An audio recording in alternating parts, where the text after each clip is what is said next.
motivate employers to look at their pay data and improve workplace gender equality, and huge progress is being made. The gender pay gap has fallen by approximately a quarter in the last decade, but of course there is more work to be done. Can I thank the Minister for her response? An 18-year-old entering the workforce today will not see gender pay equality in her lifetime. With the national gender pay gap at 14% and growing, will the Minister commit this International Women's Day to ending the motherhood penalty by fixing our broken childcare system and ensuring every family can access affordable childcare?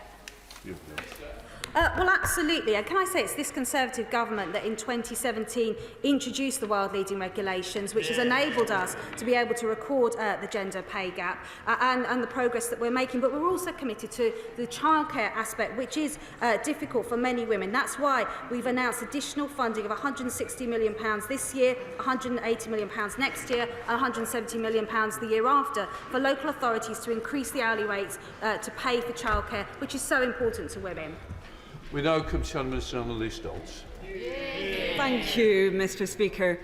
Last year, the gender pay gap was 12% higher than it was in 2020, the year the Minister for Women and Equalities was first appointed to the Government Equalities Office. If not the Minister for Women and Equalities, then can anyone on the government front bench please apologise to women for that increase this International Women's Day? Well, thank you, Mr. Speaker, I thank the Shadow Secretary of State for that question. I mean, it's disappointing she can't welcome the progress that has been made. In fact, it's not just in terms of the gender pay gap. We're supporting pay transparency, which is equally important in making sure women are paid the same as men. The STEM Returners pilot that we're launching for 75,000 people to return to the STEM sector, mainly women. Carers leave, flexible working, shared parental leave, supporting the Honourable Member for Bath with her private member's bill of harassment in the workplace. There's huge progress in supporting women in work. Annalise Dodds.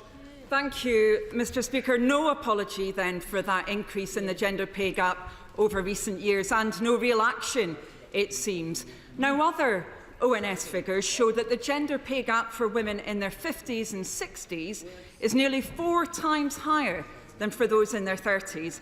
185,000 women aged between 50 and 64 have also left the workforce since 2020 at a cost of £7 billion to our economy. So will the Minister back Labour's proposal for larger companies to publish menopause action plans to support women to stay in work, boost productivity and grow our economy? Or will this action to support working women just again be dismissed as left-wing? Hear, hear. Well, I'm pleased that the Labour Party are getting with the programme that they can actually define what a woman actually is for a start.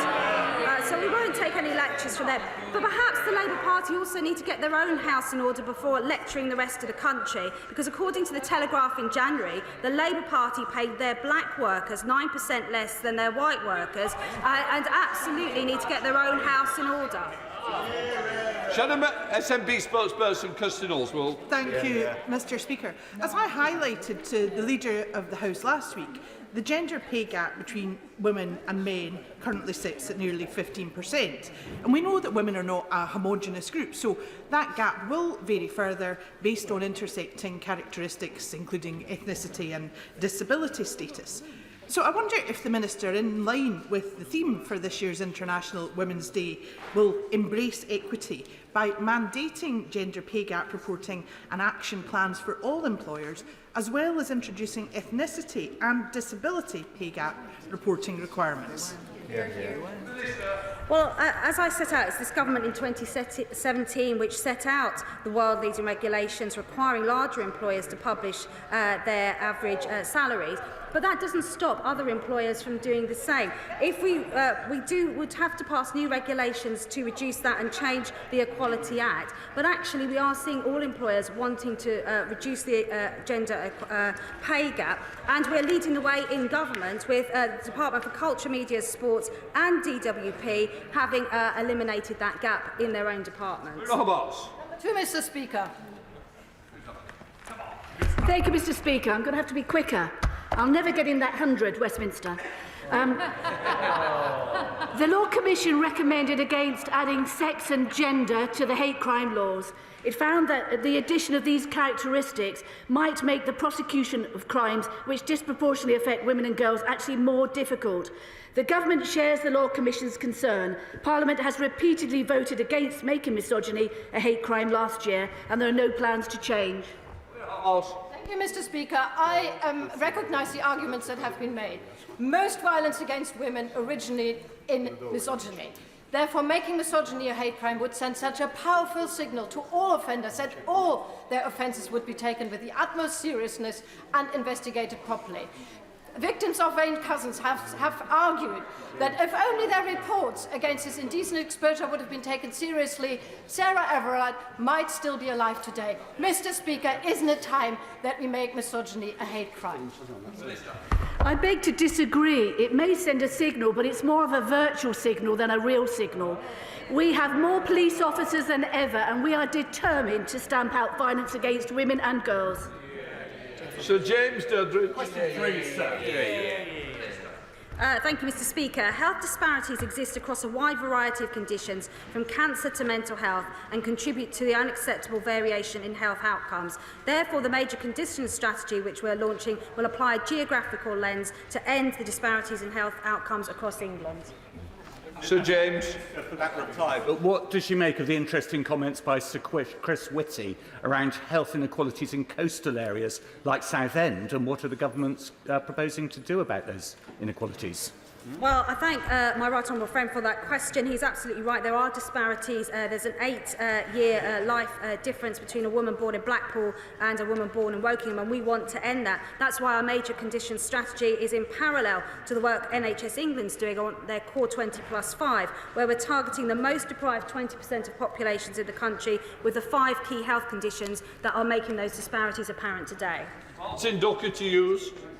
Speaker, the average life expectancy of a woman with a learning disability is around 18 years shorter than women in the general population. So on this International Women's Day, what can the Minister say to women with learning disabilities about the disparity in their life expectancy in Britain? Well, the honourable gentleman makes a very good point, and that's exactly why mental health is part of the major conditions strategy, because people with mental health and learning disabilities do suffer from poorer physical health, and that's why it's absolutely crucial that we don't see. If you listened to me, he would have heard I said learning disabilities. That is why it's crucial that we don't see people with a learning disability in isolation, that we look after their physical health as well as the conditions that they suffer with. The Minister Yasmin Qureshi. Thank you, Mr. Speaker. Pregnant women who live in the poorest areas of England are twice as likely to die than those living in the most affluent areas. Shockingly, black women are 4 times more likely to die during childbirth. This government has had 13 years, but has failed to tackle maternal health inequalities. What action is the Minister taking to address these appalling disparities? Well, absolutely. That's why we set up the Maternity Disparities Task Force. We're working with the Chief Midwife to drive down those disparities. And it's why we're working with NHS England and why maternity is one of those core 20+5 elements, because we recognise there's huge disparities across the country which we want to eliminate. Helen Morgan. Please, Mr. Speaker. Thank you, Mr. Speaker. The Department are talking to a range of stakeholders to assess evidence and options for a more targeted approach to consumer protection from April 2024. Helen Morgan. Thank you, Mr. Speaker. Over 200,000 disabled households have lost out on the £150 warm home discount scheme due to a change in who the government deems entitled to claim, including people in my constituency. Disabled people often require additional energy to run specialist equipment and to keep their homes warmer. So, given that there's no appeals process, will the Minister agree to review this problem in the system and work with colleagues to address it next year? Thank you, Mr. Speaker. This government has been committed to supporting disabled people and a whole range of people around the cost of living crisis. But of course, as I have mentioned, we will be meeting and discussing this. Ben Bradshaw. Question 5, sir. The government takes all forms of hate crime seriously. We expect the police to fully investigate all of these sorts of hateful attacks and make sure the cowards who commit them feel the full force of the law. The government is committed to reducing all crime, including hate crime, which is why we are recruiting 20,000 additional police officers. Ben Bradshaw. You will know, Mr. Speaker, that trans people are already the group most likely to be the victims of violent crime, and there was a massive 56% increase in hate crime against trans people in the last year, against what I conceive to be a background of semi-official transphobia in England, like the moral panic that led to Section 28 in the 1980s. So what is her view of the comments of her party's deputy chairman, who called on the Conservative Party to campaign, and I quote, on a mix of culture wars and trans debates? With the greatest respect, I don't accept the way the narrative has been put with the Deputy Chairman of the Conservative Party. We have to look at all of these issues, but what I want to say is I welcome the increase in reporting of just the sort of offences that the Honourable Member says, because it's only when people come forward that we can do something about it. And I think the increase in numbers to 56% from 43% previously is a good thing, because it means people are having more confidence in the police. There is more to do, but I certainly don't accept that this government is as against assisting this area, as is said. We're putting huge amounts of education and effort into this, and we will reap the benefits over it in the years to come. Andrew Lowe. Thank you, Mr. Speaker. Question 6. Thank you, Mr. Speaker. The Government has taken steps to modernise the application process for obtaining a gender recognition certificate and to make an application more affordable. Applicants for a GRC are now required to pay £5, and the newly developed digital application process for GRCs launched on the 29th of June last year. Does the Minister agree it's important to have a consistent approach for the recognition of overseas countries' GRC schemes, and that because of the complex interaction with the Equalities Act, it's right to recognise only those countries that have equivalent approaches? Minister. Well, Mr. Speaker, a consistent approach to GRCs is fundamental to the effective functioning of legislation in this area. The GB-wide Equality Act was carefully drafted in light of and reflecting the specific limits of the UK-wide Gender Recognition Act. It is important for the effective functioning of the Equality Act that recognition of international GRCs is in line with the basic principles of the GRA. Jim Shannon. Thank you, Mr. Speaker. I thank the Minister for his response. There are many people in Northern Ireland and the United Kingdom as a whole who have concerns over gender recognition certificates. Has the Minister had any opportunity to talk to some of those organisations to get their opinion, so when we draw up a policy that is one that is recognised by everyone? So, Mr. Speaker, I recognise that this is an area of considerable concern for some, but I think it is important that the debate is one that is calm and measured and absolutely respects the individuals involved. I have many meetings with people from around the country on these specific issues, and we take careful consideration of all the points that are made, making sure that everybody feels confident that the law is in the right place. Edward Timpson. Speaker, question 7. Thank you, Mr. Speaker. The Department for Business and Trade is keen to support entrepreneurs from all communities, evidenced by a disproportionately high proportion of start-up loans accessed by ethnic minority-led businesses. The government supported actions aimed at improving opportunities for ethnic minority entrepreneurs, set out in the Inclusive Britain report, and will be reporting back to Parliament shortly. Edward Timpson. Speaker, decision-making, leadership, commitment, confidence, resilience, teamwork and self-esteem are all skills and attributes essential to entrepreneurialism, and that is also the case that these can be fostered by high-quality physical education in schools, which is why today's announcement of £600 million over 2 years to support primary school PE and sport is so welcome. But it's also the case, Mr. Speaker, that Sport England reported in December that children and young people of black, Asian and other ethnicities are least likely to be active. So will my honourable friend use his good offices to upgrade from government aspiration to government policy the Association for Physical Education's recommendation to make PE a core subject in schools to help tackle this unacceptable disparity? Here, Mr. Speaker. As someone who benefited from playing football, rugby and cricket at my state school, I am delighted at today's announcement, as he refers to. My right honourable friend, the Secretary of State for Education, has today announced a package of activity to boost equal opportunities in school sport, both inside and outside the classroom. Mr. Speaker. Mr. Speaker, may I take question 8 and 14 together? Tackling violence against women and girls is a government priority and something I regularly discuss with my colleagues. We have added violence against women and girls to the strategic policing requirement, meaning it is set out as a national threat for police forces to respond to, alongside issues such as terrorism. We have launched a £36 million fund for interventions for domestic abuse perpetrators to improve the safety and feeling of safety of victims, their children, and to reduce the risk posed by perpetrators. Thank you, Mr. Speaker. It is a sad fact that walking home at night is for too many women and girls a time when they feel exposed to danger. And Mr. Speaker, this is unacceptable. But sadly, for some when they get home, home is not a place of refuge, it is a place of danger. During the periods of the national lockdown in the pandemic, this became a reality for more women and girls, with the police and domestic abuse support services reporting an increase in cases of victims experiencing abuse in their own homes. So will my right honourable friend advise me what progress has been made in supporting the frontline services? I'm pleased to be able to say that Northumbria PCC has received £3.7 million across the Safer Streets Fund today, the £750,000 through the current round 4 of a range of interventions on transport and therapy. And what I also would like to say is that we have training for NHS to make sure we have an all-systems process to improving this, better training for those that work in healthcare, in education, a whole system approach. This government is committed to assisting. Sir Edmundley.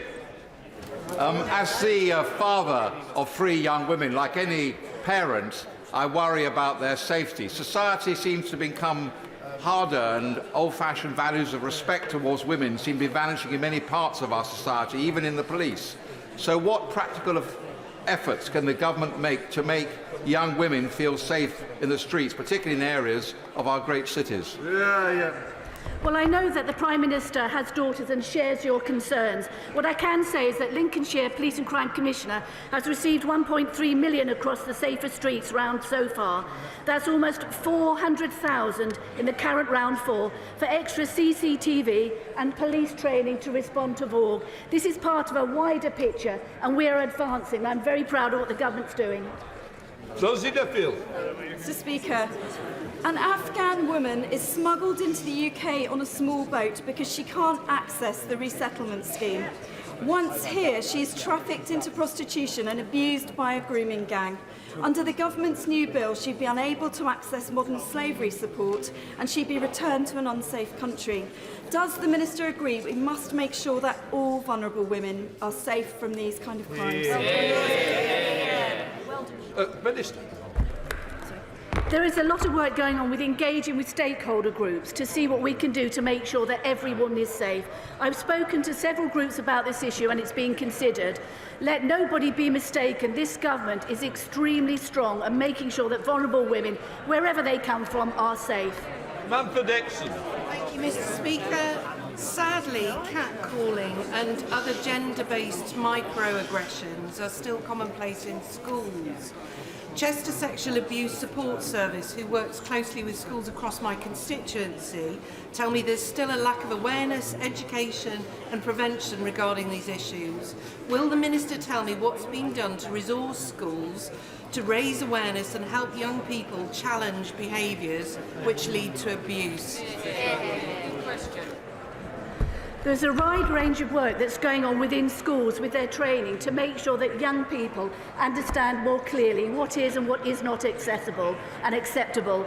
In relation to more national interventions, we have issues such as the Ask for Annie scheme in pharmacies, and also we have the Enough social media campaign, and that's really cut through. The responses we've had have been unprecedented to that campaign. So this government is committed and making good progress to assist young people to understanding what is and what is not acceptable. We now come to topicals. Chris Stevens. Number 1, Mr. Speaker.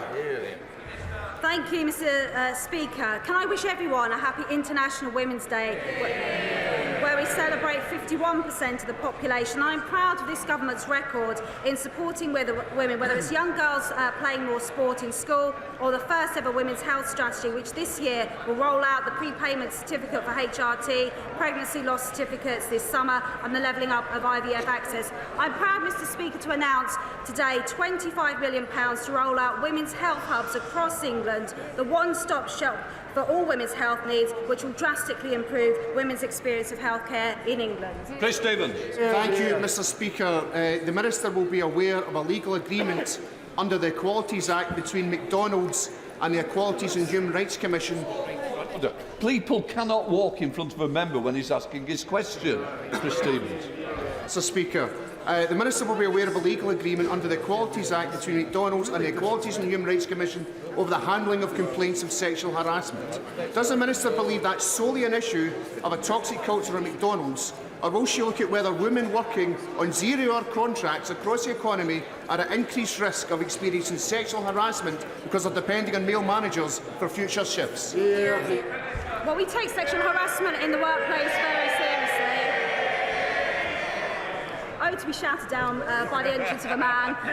We take Minister, nobody will shout you down. It happens every time. When the Prime Minister comes, it'll happen again. Don't worry, come on.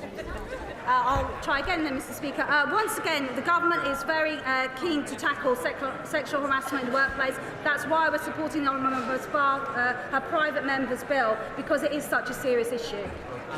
Simon Jupp. Thank you, Mr. Speaker.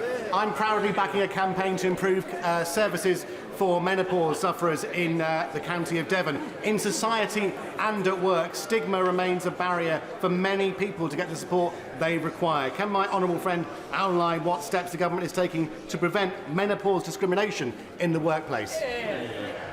Mr. Speaker, we're working with employers and employees on this crucial matter to make sure there is no stigma in the workplace for those experiencing the impact of menopause. And to this end, I was delighted to announce on Monday the appointment of Helen Tomlinson as the DWP Menopause Employment Champion. She'll have a key role driving awareness, promoting the benefits to both business and the economy of a fully inclusive workplace. Thank you, Mr. Speaker.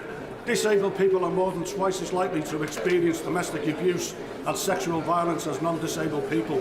The National Disabled Strategy sets out a roadmap to improve the protection and support available to disabled people in their homes, but was last year found to be unlawful by the High Court for not having given the disabled community an adequate opportunity to shape the strategy. Can the Minister confirm that tackling the scourge of violence against disabled people will be a central priority of the new Disability Action Plan, and will she guarantee that the new action plan will be shaped by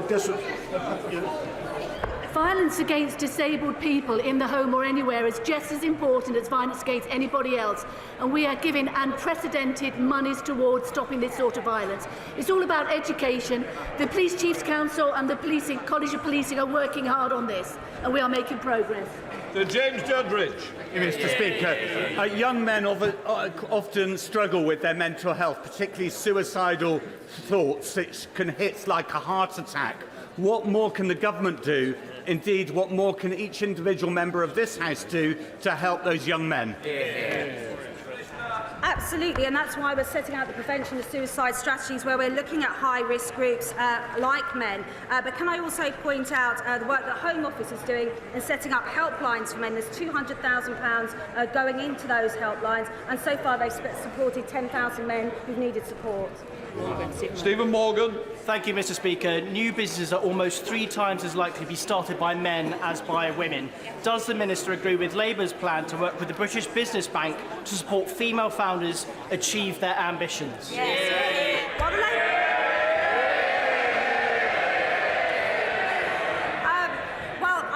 The Labour Party are once again late to the party because the Conservative government are already delivering on this. We've set up the High Growth Task Force, getting more women into setting up their businesses, but high growth businesses, and to end the disparity in venture capital, where for every pound that's given, 89 pence currently goes to men's businesses and only a penny to women. Before we come to Prime Minister's questions, I would like to point out that live subtitles, the British Sign Language interpretation proceedings, are available to watch on Parliament Live TV. We now start with questions. Prime Minister Richard Bergen. Question number 1, please, Mr. Speaker. Mr. Speaker, today is International Women's Day. At home, we're taking huge strides to deliver equal opportunities for women, such as mandatory pay gap reporting and the landmark Domestic Abuse Act. And internationally, we have launched today a new Women and Girls strategy, which puts them at the heart of everything that we do. Mr. Speaker, this morning I had meetings with ministerial colleagues and others. In addition to my duties in this House, I shall have further such meetings later today. Richard Bergen. Thank you, Mr. Speaker. Over 100 days ago, the Prime Minister promised to publish his tax returns. He still hasn't. People want transparency in our politics, especially because the Prime Minister is the richest Prime Minister in history and because of the concerns there have been. So why on earth hasn't the Prime Minister published his tax returns yet? When will he do so? And when he does so, will he include his US tax returns? Mr. Speaker, as I previously confirmed, I will publish my tax returns, and that will be done very shortly. Mr. Speaker, on International Women's Day, can I congratulate the Prime Minister on all the work that has been done on the Preventing Sexual Violence in Conflict initiative and ensure that the UK continues to show its global leadership. Mr. Speaker, there are 250,000 people in this country living on park home sites. They are treated as second-class citizens by councils, where they pay council tax. They are treated poorly by managers who own the sites, and they are at a disadvantage to when we roll out our incredibly generous energy schemes. Can the Prime Minister ensure that we can actually give them more support and more help and reform the Homes Act? My honourable friend is right that there is still more work to do to tackle problems with the sector. We are making progress in implementing changes, Mr. Speaker. Park owners' rights are now codified in writing with the site owner, and should those obligations not be met, residents can take site owners to a tribunal. Local authorities also now have powers to take enforcement action, and we will continue to support them to improve protection for park home residents everywhere. We now come to the Leader of the Opposition, Keir Starmer. Thank you, Mr. Speaker. And today, on International Women's Day, we celebrate the successes of women in our society. It's a crying shame that as we do so, we face legislation which drives a coach and horses through our world-leading modern slavery framework, which protects women from exploitation. Mr. Speaker, in the last decade, this government has introduced 5 plans to tackle illegal immigration, 5 utter failures. The problem just gets worse with every new gimmick. The Home Secretary says the public are sick of tough talk and inadequate action. Does he agree with her assessment of this government's record? Well, Mr. Speaker, what the honourable gentleman fails to recognise that there is a global migration problem. We are not alone in facing these challenges, and it is precisely because that across Europe the numbers escalating to the extent they are, we have brought forward new plans, because we are determined, Mr. Speaker, to ensure that this remains a compassionate and generous country, that is done fairly and legally.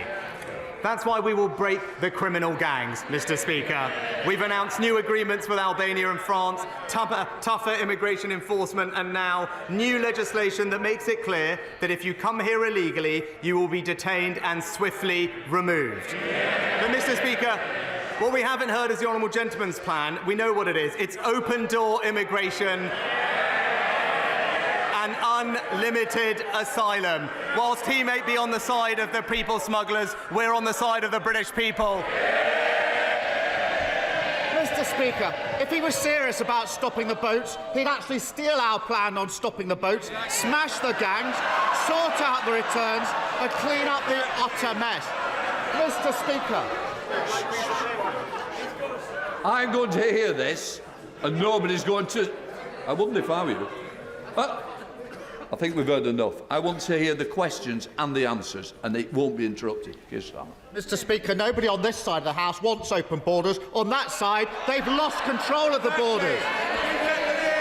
Now, He's promised the country that this bill will stop all small boat crossings. No ifs, no buts. Sounds like more talk. So in the interest of adequate action, when will he achieve that? Well, Mr. Speaker, Mr. Speaker, we'll be implementing this plan as soon as we can pass it through Parliament. So I look forward to the honourable gentleman's support. But the reality is, Mr. Speaker, on this issue, the honourable gentleman has been on the wrong side of this. Prime Minister, Mr. Stafford, if you don't want to hear him, you can go and have a good cup of tea, nice and strong, I suspect. But I will hear him, Prime Minister. Mr. Speaker, the honourable gentleman has been on the wrong side of this issue his entire career. He described all immigration law as racist. He said it was a mistake to control immigration. And he has never, ever voted for tougher asylum laws. It is clear, Mr. Speaker, while he's in hock to the open border activists, we're on the side of the British people. Mr. Speaker, when I was in charge of prosecutions, I extradited countless rapists, and the conviction rate for people smuggling was twice what it is today. I voted against his legislation last time because I said it wouldn't work. Since it became law, the numbers have gone up. He's proved me right. He should be apologising, not gloating. The Prime Minister says they will detain people who aren't eligible to claim asylum here and then return them. Well, they already tried that under the last legislation.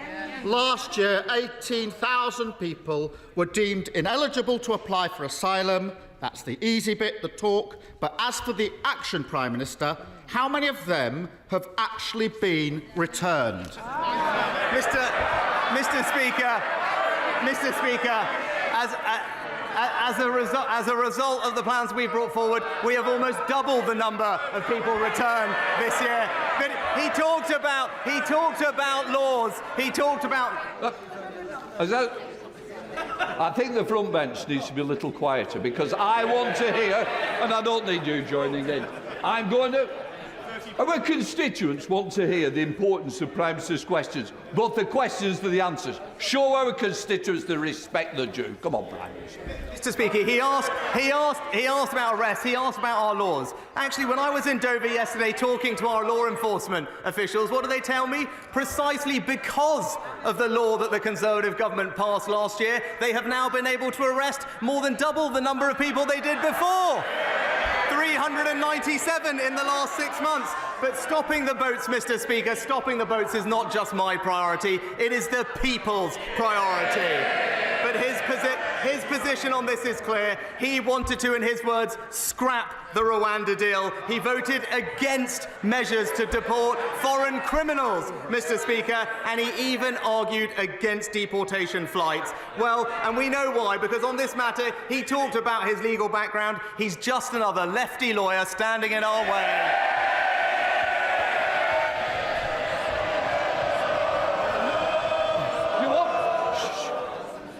We'll continue. When you keep shouting, it prolongs, and some of you are trying to catch my eye. When you're disappointed, I don't want any complaints. Let's get through these questions so we might get some backbench in.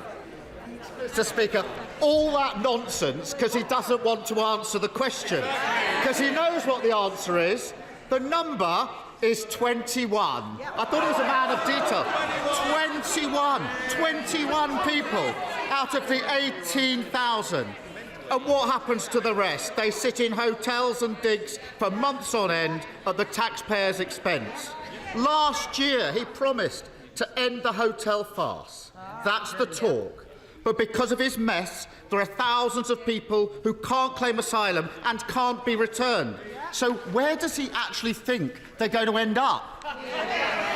Mr. Speaker, he talks about the pressure on our asylum system. Right?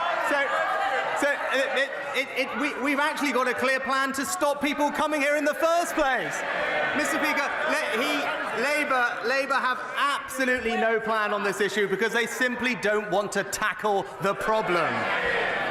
We introduced tougher sentences for people smugglers. They opposed it. We signed a deal with Rwanda. They opposed it. We are deporting foreign offenders as we speak. They oppose it. Order. I'm going to say to the member from Hull, save that good voice for the rugby match. You might be able to join Mr Stafford over that strong cup of tea. Prime Minister. Mr Speaker, in fact, he opposed every single step of what we've done to try and stop this problem. In fact, his only contribution to this debate, well, we know what it is. In his own words, what did he say? We will defend free movement. That's the Labour Party for you, Mr Speaker. Mr Speaker, he stood there last year saying exactly the same thing. We said it wouldn't work. They passed the law. The numbers went up. Absolutely deluded. He can't say where they'll return people because they spent 140 million on Rwanda and it doesn't work. They can't say how they'll return people because this bill doesn't come with a single new return agreement. And they can't say when they'll fix the mess because it's more talk, more gimmicks, more promises to be broken. Now, a few months ago, I put to him that of the people who arrived on small boats, only 4% had been processed. He stood there and said, that's unacceptable. What's the number now? Mr Speaker, as a result of what we've done, there are now 6,000 fewer people in the caseload of asylum backlog. We're hiring more caseworkers. We're increasing their productivity. And again, he's mistaken when it comes to returns, Mr Speaker, because we do have returns agreements with India, with Pakistan, with Serbia, with Nigeria, and crucially, now with Albania, where we are returning hundreds of people, Mr Speaker. But look, our position on this is clear. If you arrive here illegally, you will not be able to claim asylum here. You will not be able to access the modern slavery system, and you will not be able to make spurious human rights claims. That is the right thing to do. But he's going on and on about process, hiding behind process, because he doesn't want to confront the substance. We are the party of fairness, and he represents the party of free movement. I thought he was supposed to be the man of detail. He's gone to all that lengths to avoid the detail. He knows the answer to the question. Less than 1% of those arrived by boats have been processed. He shakes his head. It's the government's own statistic. On his watch, processing of those boat cases has gone from unacceptable, in his words, to almost non-existent. And doesn't that tell you everything you need to know? After 13 years, small boat crossings higher than ever, claims unprocessed, the taxpayer paying for hotel rooms, criminal gangs running all the way laughing to the bank, and an asylum system utterly broken on his watch. This is their 5th Prime Minister, their 6th immigration plan, their 7th Home Secretary, and after all this time, all they offer is the same old gimmicks and empty promises. Now, I don't agree with the Home Secretary on very much, but when she says that the Tories are all talk and no action, she's spot on, isn't she? Mr Speaker. Prime Minister. Mr Speaker, illegal immigration enforcement up. The amount of people processing claims up. The backlog is down. The number of returns agreements is up. Hundreds of people returned to Albania, and now new laws to detain and deter illegal migrants. It's clear what we stand for, Mr Speaker. We're doing what's right. We are acting with compassion. We are acting with fairness, and we are acting to respect the laws and borders of our country. We are delivering what we said, and it's crystal clear here listening to this, Mr Speaker, that it's going to be the Conservatives and only the Conservatives that stop the boat.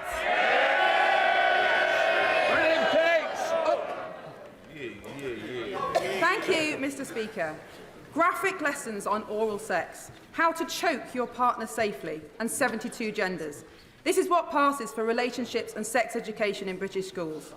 Across the country, children are being subjected to lessons that are age-inappropriate, extreme, sexualising and inaccurate, often using resources from unregulated organisations that are actively campaigning to undermine parents. This is not a victory for equality, it is a catastrophe for childhood. Will my right honourable friend honour his commitment to end inappropriate sex education by commissioning an independent inquiry into the nature and extent of this safeguarding scandal? Can I say I share my honourable friend's concerns and thank her for her work in this area. That's why I've asked the Department for Education to ensure that schools are not teaching inappropriate or contested content in RSHE. Our priority should always be the safety and well-being of children, and schools should also make curriculum content and materials available to parents. As a result of all of this, we are bringing forward a review of RSHE statutory guidance, and we'll start our consultation as soon as possible. SNP Leader Stephen Flynn. Mr. Speaker, on International Women's Day, can I ask the Prime Minister to reconfirm that under his proposed new asylum laws, a woman who is sex trafficked to the UK on a small boat by a criminal gang will not be afforded protection under our modern slavery laws? Mr. Speaker, it's precisely because we want to target our compassion and our resources on the world's most vulnerable people that we must get a grip of this system and break. Can I just say to the SNP, it's quite right the questions are asked, but I also want to hear the answers. Shouting from up there is not helping anybody. Prime Minister. Mr. Speaker, as I said, it's precisely because we want to target our resources and our compassion on the world's most vulnerable people that we need to get a grip of this system, make sure that we have control over our borders, make sure our system and resources are not overwhelmed so that we can help the people most in need. There is nothing fair, there is nothing compassionate about sustaining a system where, as we saw recently, people are dying on these crossings. That is not right, and our plans will stop that from happening. Mr. MacDonald, I don't need to hear you chunnering all the way through. You can be joining the others for a cup of tea. Come on, Stephen Flynn. Mr. Speaker, I'll take that as a yes from the Prime Minister that women who are the victims of sex trafficking will not be protected under our modern slavery laws. What a complete and utter disgrace, Mr. Speaker. But whilst it may shock, it shouldn't necessarily surprise, because this is the Tory government that in recent months has spoken of invasions. Just yesterday, this was the Tory government that said that 100 million people could be coming to these shores. And this is the Tory government that this morning said that number could in fact be billions. Complete and utter nonsense. So may I ask the Prime Minister, from whom are his government taking inspiration? Nigel Farage or Enoch Powell? Mr. Speaker. And what a load of nonsense, Mr. Speaker. What a load of nonsense. No, in fact, the figure of 100 million, it doesn't come from the government. It comes from the United Nations, Mr. Speaker. And it illustrates the scale of the global migration crisis that the world is grappling with, which is why it is right that we take action, Mr. Speaker. Because if we do not, the numbers will continue to grow. They have more than quadrupled in just 2 years. It's a sign of what is to come, and our system will continue to be overwhelmed. And if that happens, we will not be able to help the people who are most in need of our support, our generosity, and our compassion. This has always been the way of this country, and once we get a grip of this system, that's who we can extend our support to, and that's why it's the right legislation. Lip down.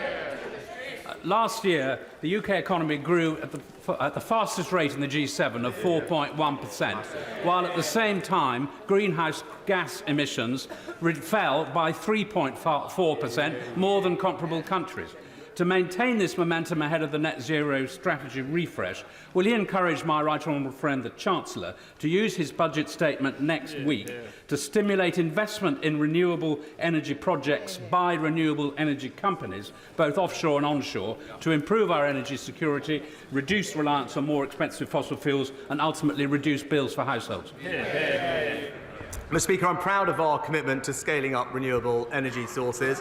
Renewables make up now nearly 40% of our electricity supply, a fourfold increase since 2011. My honourable friend will know that I cannot and will not preempt budget decisions, but he is a powerful champion for the environment in this House, and I've no doubt that he'll make his views known to the Chancellor. Ed Davey.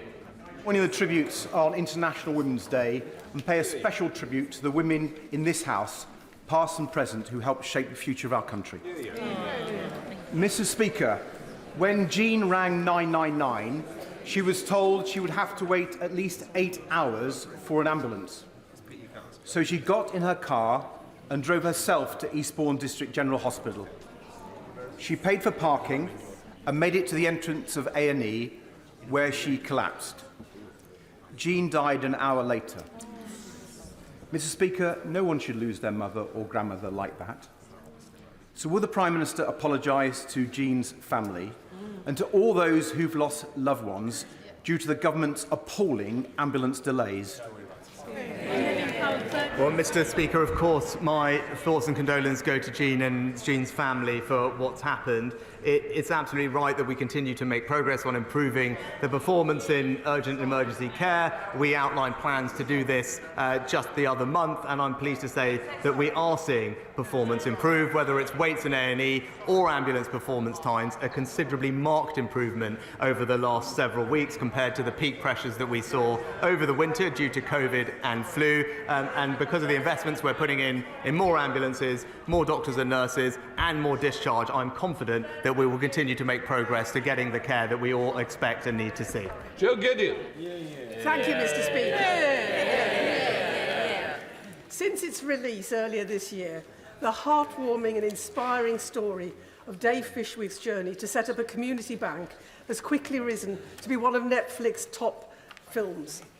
Last week in the Chamber, I called for more initiatives, such as the Bank of Dave, to support local communities across the UK. Does the Prime Minister agree with me that financial inclusion is an essential part of levelling up opportunities in our communities? And will he meet with me and Dave to discuss how we can replicate his success story in other areas such as Stoke-on-Trent? Well, Mr. Speaker, community-focused banks and non-bank lenders, like the Burnley Savings and Loans, have a vital role to play in ensuring that everyone can access affordable credit. That's why we've made it quicker and easier for new banks to enter the market, and the new bank startup unit was created several years ago, and now 30 new banks have been authorised. I will ensure that my honourable friend gets the meeting with the Exchequer Secretary to discuss this issue further. Kevin Brennan. Thank you, Mr. Speaker. BBC Radio 4's You and Yours have exposed queue-jumping online touts who've been buying up Eurovision tickets and putting them on sale for thousands of pounds on dodgy sites like Viagogo. In this year, when we are hosting Eurovision on behalf of war-ravaged Ukraine, this latest example of rampant rip-off culture in Tory Britain is particularly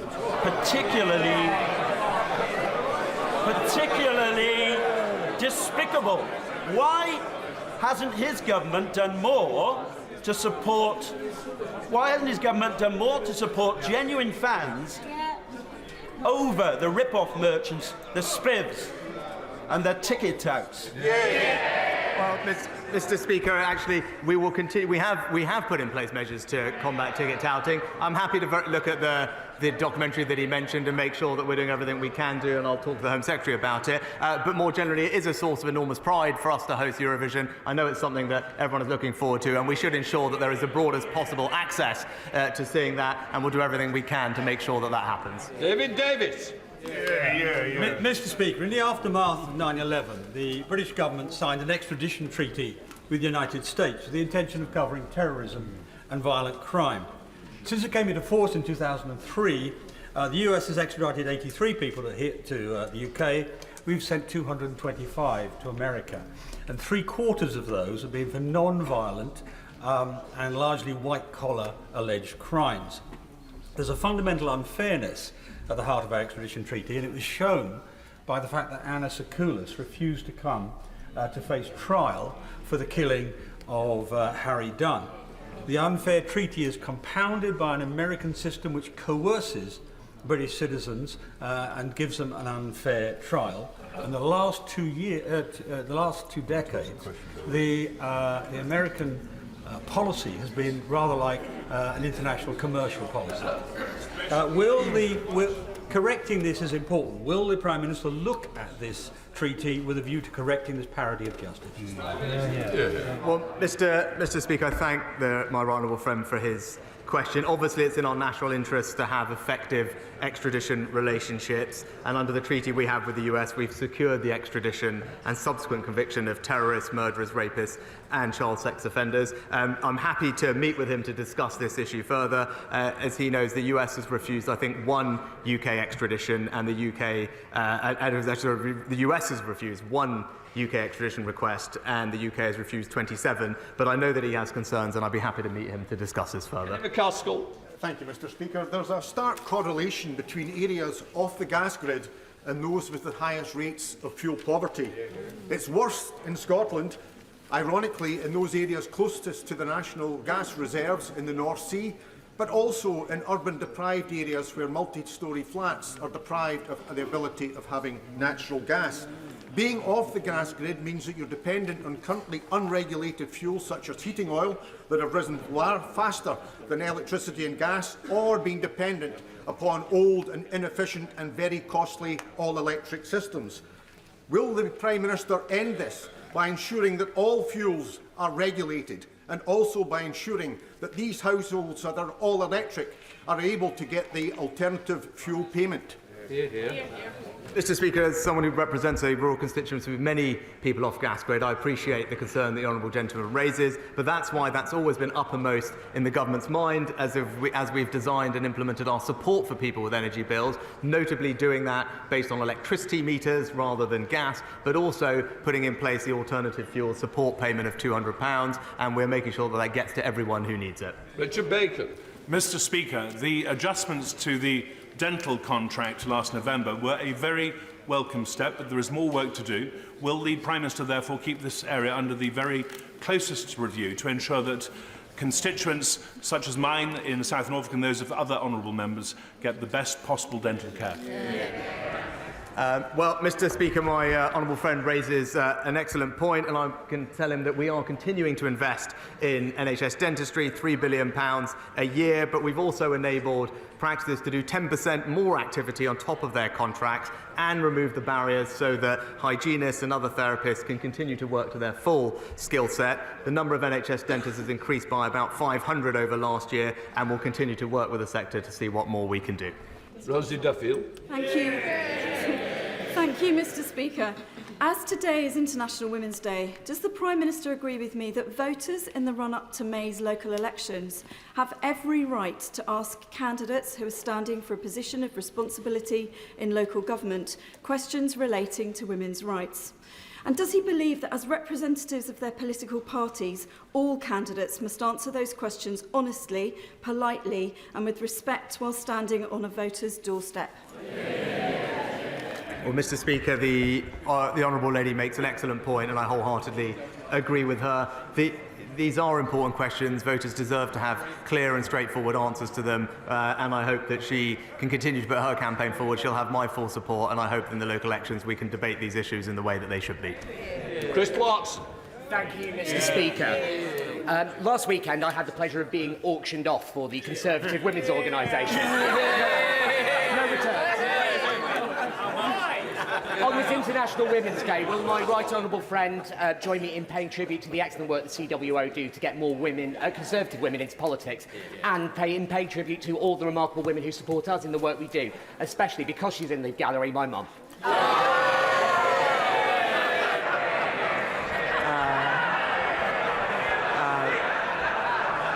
Mr.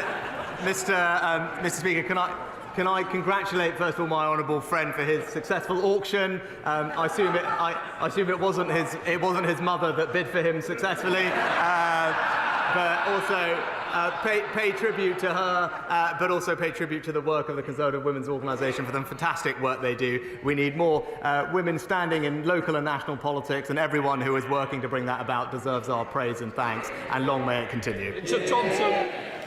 Thank you, Mr. Speaker. On today's International Women's Day, research published by pensions company Scottish Widows has shown that a woman retiring today would have to work to the age of 81 to achieve a pension fund parity with her male counterpart.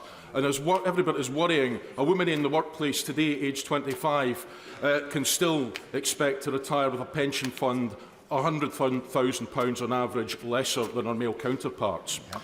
With all of the fiscal and social policy levers at his disposal, can the Prime Minister tell us how he is going to set a course to shut that gap over what remains of his premiership? Well, Mr. Speaker, the government takes the issue of the gender pensions gap incredibly seriously, and we've delivered groundbreaking pension reforms and major progress.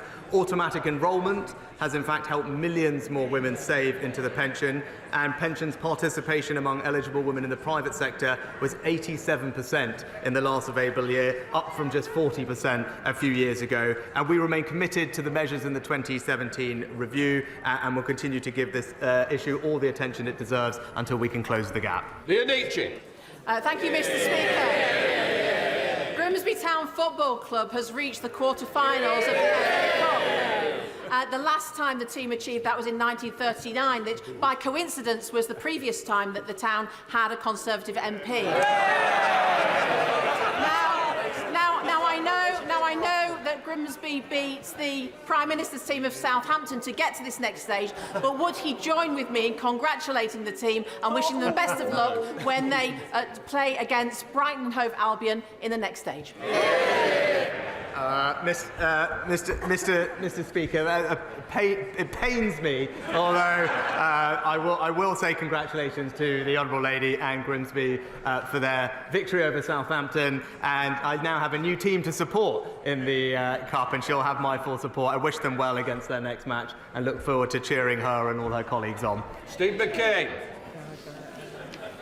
Mr. Speaker, I've heard the Prime Minister talk fondly about helping out in his mum's community pharmacy. How will we feel if 600 of them close this year because of a vicious NHS contract which takes no account of rising costs and is forcing many into bankruptcy?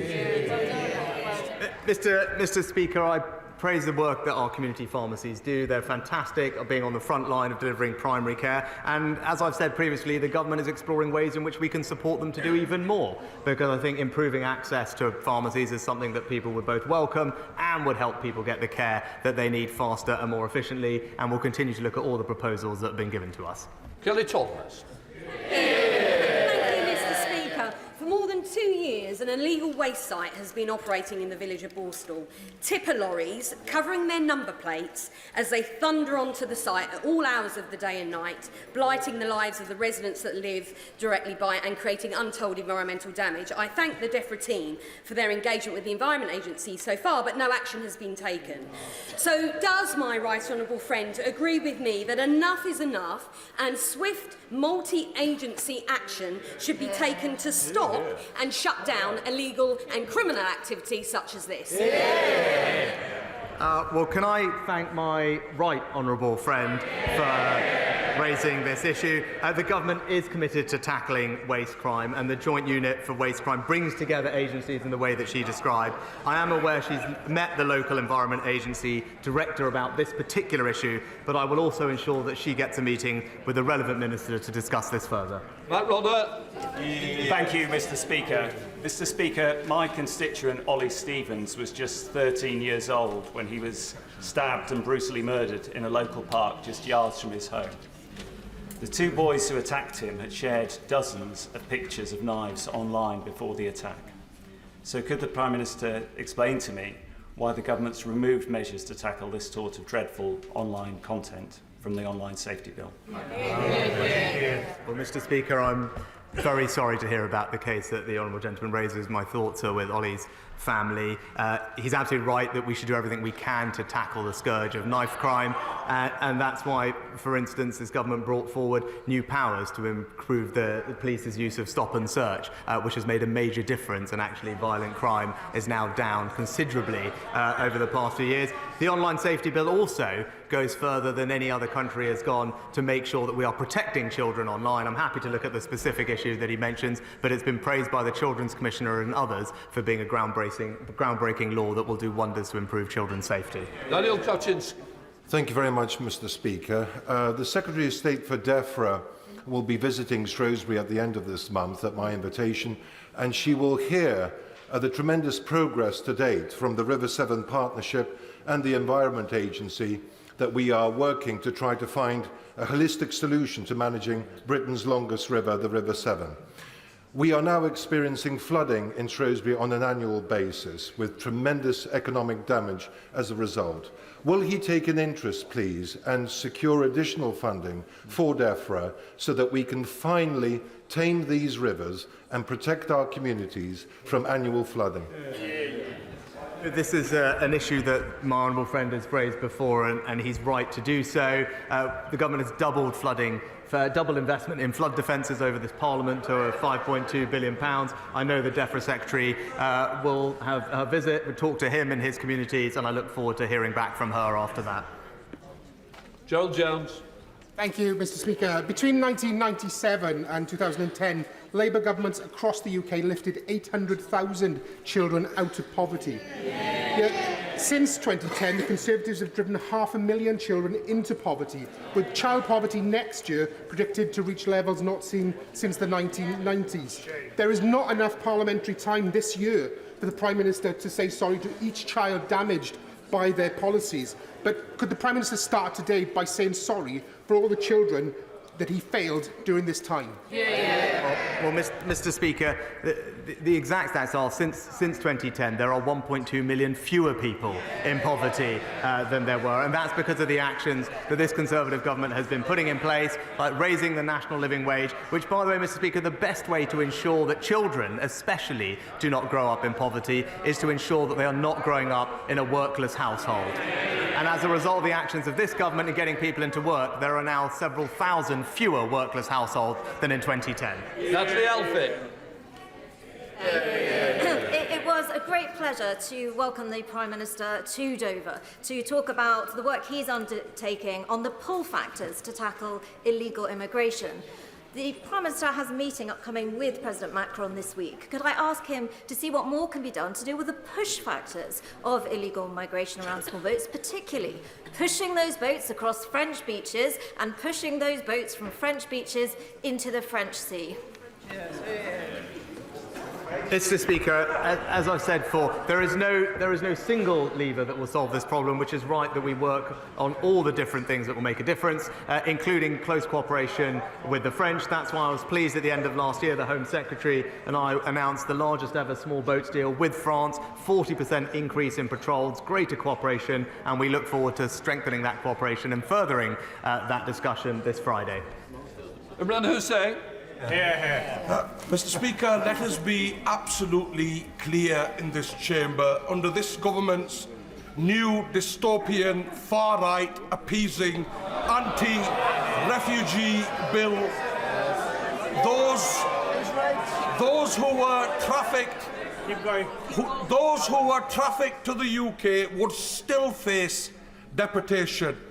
Can the Prime Minister therefore clear up whether Sir Mo Farah, who last year bravely revealed that he was trafficked to the UK as a child, would have been removed under this bill? Mr. Speaker, it's precisely because that we do want to help the world's most vulnerable people that we've got to stop our system being exploited and overwhelmed by illegal migrants who are being trafficked here by criminal gangs. There is nothing compassionate, there is nothing fair about supporting that system continuing, and that's why our new laws are the right way to deal with this, and I hope that he can see that and support them. Thank you, Mr. Speaker. This morning on International Women's Day, I joined some of the amazing young women at Our Lady of Lourdes School in Leigh-on-Sea to take part in the FA's Let Girls Play Football. Does my right honourable friend agree that sport, and football in particular, is a brilliant way to empower young women? And would he visit Southend and celebrate some of our aspiring lionesses? Well, Mr. Speaker, my honourable friend makes an excellent point. I wholeheartedly agree with her. Hopefully I can come and visit her. She's right about the power of sport to both engage young women but also to inspire others. I'm looking forward to seeing the Lionesses later today, and the government is pleased to announce today more funding and more support for sport in schools, which I hope she will warmly welcome. Final question, Tahir Ali.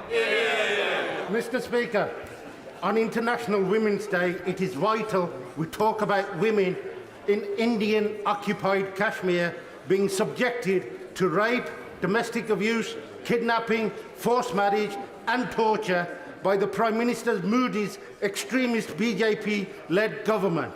Does the Prime Minister agree with me that the BJP government have exploited women through gender-based violence, and does he agree that the UK government should be standing in solidarity with Kashmiri women? Speaker, this government has a proud record of standing up for women and girls across the world.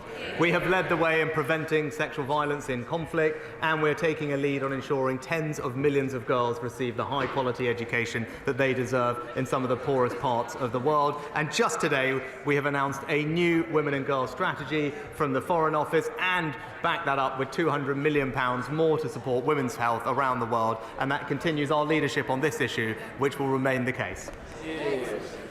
Just let the chamber clear.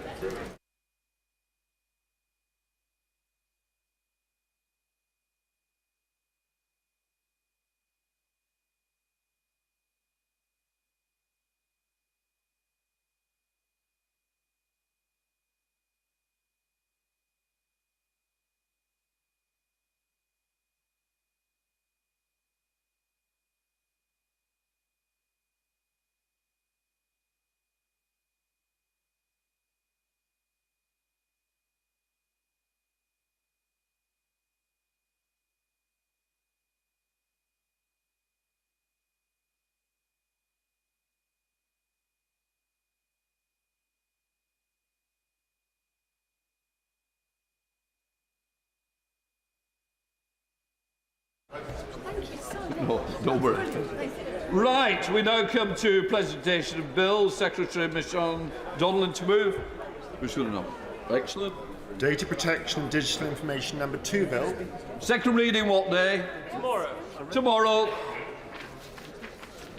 Right, we now move to the estimates day, second allotted day. We will start with the motion on the supplementary estimate for the Department for Levelling Up, Housing and Communities, and debate on the spending of the Department for Levelling Up, Housing, Communities on Adult Social Care. The debate will start and led by Clive Betts. Sorry, Minister to move forward. Great. Wonderful. It's echo stuff, this, isn't it? Clive. Thank you, Mr. Speaker. Thank everyone concerned for the opportunity to lead this debate on behalf of the Levelling Committee's Housing and Communities Select Committee. It's an important issue, Mr. Speaker, and one the committee has come back to on a number of occasions. Recently, last year, we produced another report on long-term funding for adult social care. Happy to receive a letter from the local government minister in the last couple of days and the care minister, both saying why they haven't yet responded to the report that was produced around 9 months ago. I think you know, Mr. Speaker, that the advice is that government should respond to select committee reports within 8 weeks. So 8 months seems rather a long time. Now, I know there have been quite a few changes of minister during that period, and perhaps that explains some of the delay. Though, if this was just a one-off, it probably would be excusable. I think we know from the Select Committee that we rarely get a report within months, let alone weeks, of them being produced. And it's a little frustrating when we put so much effort into them. And I refer back also to the joint report we did with the Health and Social Care Committee back in June 2018. I don't think we've even had a proper response to that report. And that's nearly 5 years, which is getting near a record, I think, for non-responses to Select Committee reports. But I also refer to the Health and Social Care Committee. You've done their own reports into these matters as well, as many very reputable organisations like the King's Fund have as well. I'll concentrate particularly, Mr. Speaker, today, because of the nature of the debate, about the impact on local government funding, because while social care's responsibility lies with the Department of Health, in the end, social care is delivered through funding from local councils, and that's what I want to concentrate on, the challenge that poses for councils as well. Now, it's not a new matter, Mr. Speaker, and not one without a lot of commitments. If I read through some of the commitments, the Honourable Member for South West Norfolk said only last year, I would spend £13 billion raised by the levy on social care. Well, the levy sort of disappeared into other uses now, but the £13 billion appears to have as well. The Honourable Member for, Uxbridge said, I'm announcing now on the steps of Downing Street that we will fix the crisis in social care once and for all. Not to be outdone, the Right Honourable Member for Maidenhead. My ministers will work to improve social care and will bring forward proposals for consultation. Go back a bit further. David Cameron, a commission will be appointed to consider a sustainable long-term structure for the operation of social care.